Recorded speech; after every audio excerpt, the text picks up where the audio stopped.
et bienvenue dans cette nouvelle vidéo d'enseignement scientifique.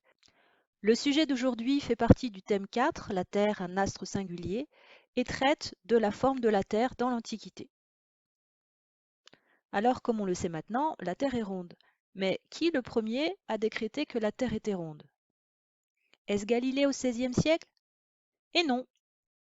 Galilée, lui, a été condamné par l'Inquisition pour avoir défendu la théorie de l'héliocentrisme, c'est-à-dire pour avoir défendu le fait que la Terre tournait autour du Soleil et non pas que le Soleil tournait autour de la Terre. On attribuerait la primeur de cette théorie à Thalès dans l'Antiquité. Lui, le premier, dit que la Terre est une énorme galette flottant sur l'océan et qu'autour de lui tourne la Lune qui est un godet de feu. Peu après Thalès, arrive Anaximandre, qui lui décrète aussi que la Terre est cylindrique et dont la seule face supérieure est habitée. Il établit d'ailleurs la carte du monde que vous voyez ci-dessus, qui transcrit bien la face supérieure de ce cylindre.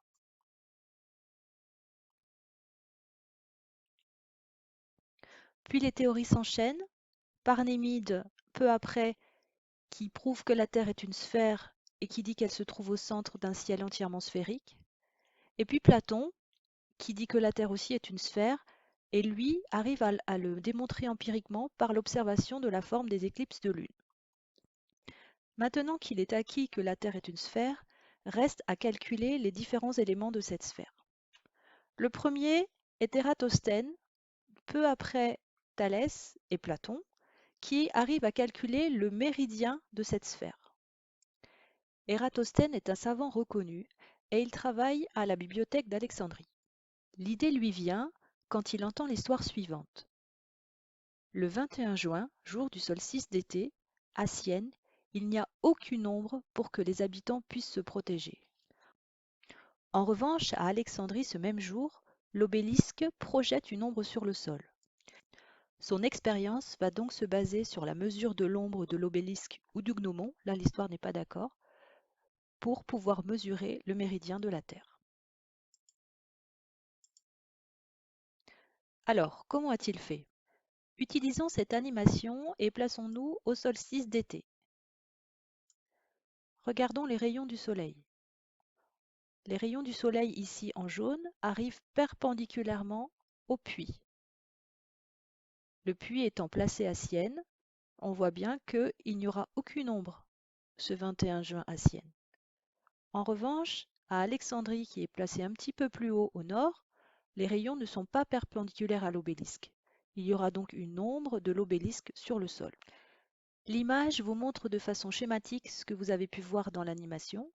Ici, vous avez les rayons du soleil qui sont perpendiculaires au puits, et là, les rayons du soleil qui ne sont pas perpendiculaires à l'obélisque, et ce fameux obélisque qui va faire un angle alpha entre la verticale du lieu, ici en rouge, et les rayons du soleil. Calculons maintenant cet angle alpha. D'après la trigonométrie, l'on sait que l'angle alpha, ou plutôt sa tangente, égale au côté opposé sur le côté adjacent. Si l'on grossit le schéma de tout à l'heure, concentré sur l'angle alpha, ici en rouge, on voit que le côté opposé correspond à l'ombre de l'obélisque et le côté adjacent correspond à l'obélisque, à la hauteur de l'obélisque, ou si l'on prend le gnomon, c'est la hauteur du gnomon. On peut donc écrire que la valeur de la tangente alpha égale à la valeur de l'ombre divisée par la valeur du gnomon. Donc Ératosthène a fait son calcul et il en a déduit ainsi la valeur de l'angle alpha entre le gnomon ou l'obélisque et les rayons du soleil. Et la valeur qu'il a trouvée est à peu près 7,2 degrés. Cette valeur de l'angle n'est pas tout à fait la valeur qu'il veut chercher pour calculer son méridien. Lui, il a besoin de l'angle entre les deux villes, entre Sienne et Alexandrie. D'après une propriété mathématique, qui est la propriété des angles alternes internes, on peut démontrer facilement que l'angle ici, alors qui est marqué bêta mais qui est alpha depuis tout à l'heure dans notre raisonnement, est égal à l'angle alpha entre les deux villes, A étant Sienne et C et B, pardon, ici étant Alexandrie. Ce schéma ici illustre bien les propos que je viens de tenir.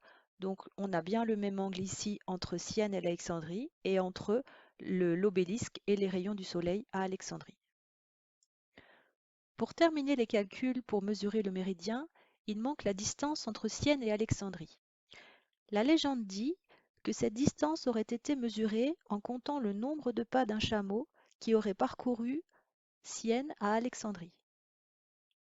Et au final, on aurait trouvé une distance de 500 stades. À l'époque, les distances se mesuraient en stades, c'est-à-dire 785 km.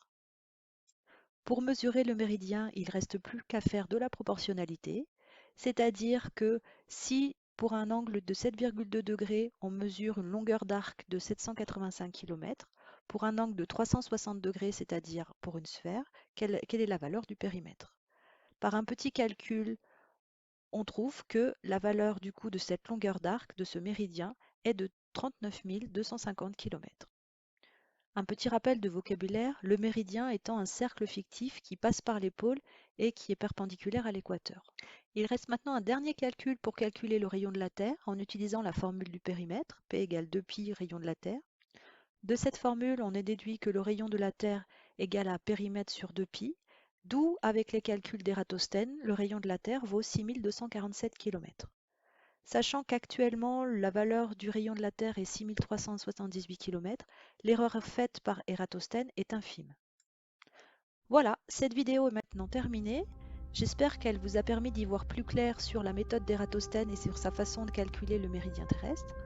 Je vous souhaite un bon travail et vous donne rendez-vous dans de nouvelles vidéos pour de nouvelles aventures.